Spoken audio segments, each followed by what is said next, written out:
સંતોના સન્માન આવે છે ભગવાન.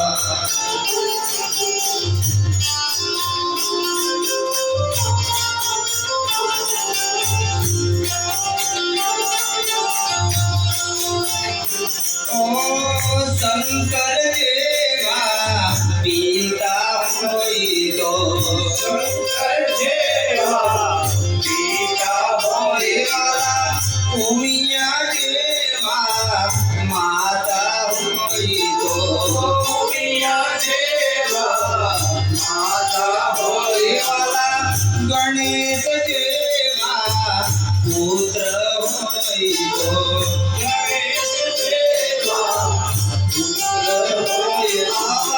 કાર્તિક દેવા વીરા હોય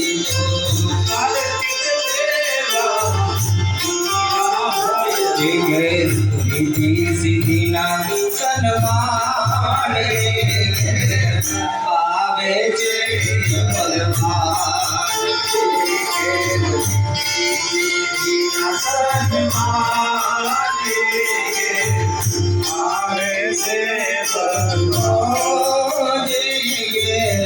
સંતોના સન્માન આવે છે ભગવાન. સંતોના સન્માન આવે છે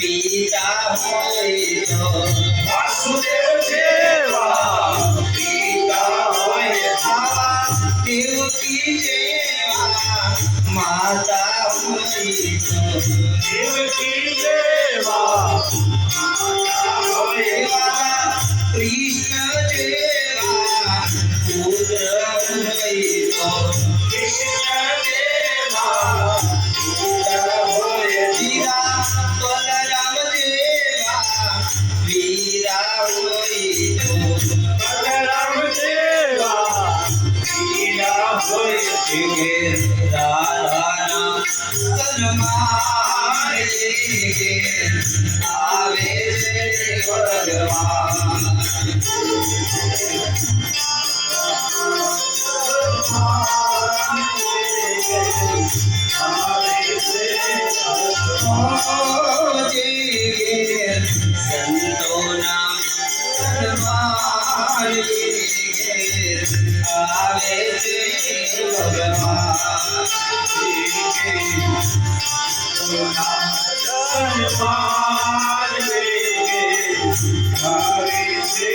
ભગવાન.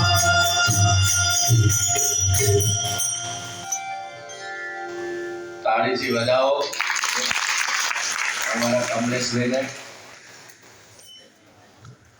દ્વારકાધીશનો દરવાજો નથી ખુલતો, મેં એટલા કીર્તનમાં ખોવાયા છે ને પોતે ધક્કો મારીને અંદર આવે છે અને હાથ અડાડે છે કે ઉભા રહો.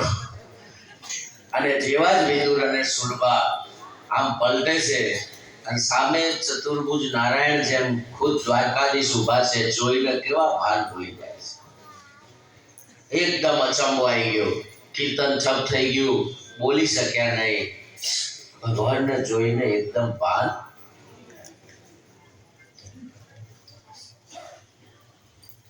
2-5 સેકન્ડ તો બધા સ્તબ્ધ થઈ ગયા.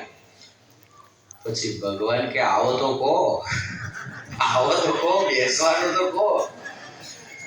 ઘણી વાર તમે જોજો, તમે કોઈને એકદમ જેમને તમે કલ્પના ના હોય ને એકદમ આવી જાય, કેવો હરખ થાય. હવે મોબાઈલ આવી જાય એટલે એવા હરખ થતા નહીં. અગાઉથી કહી દે કે અમે આવીએ છીએ. પહેલા તો બસો નહીં, મોબાઈલ નહીં, ગાડીઓ નહીં, સુવિધાઓ નહીં. તમે એકલા તમારા કામમાં, ઘર કામમાં તમને ખબર જ ના હોય કે કોણ આવવાનું છે આજે. અને એકદમ જન્મ દીકરીના ઘેર પિતા આવે, કોઈ સગા આવે, કેટલો ભાવ વિભોર થઈ જાય. અને એકદમ તમને પલટો, અને દીકરી કામમાં હોય, કલ્પના ના હોય, એકદમ મહેમાનો આવીને ઉભા રહેતા હતું પહેલા એવું. હવે તો મહેમાને જમ જેવા લાગે છે. સમસ્યા કોઈ જાશો ના એવા ને આગળે રે, કોઈ જાશો ના એવા ને આગળે રે.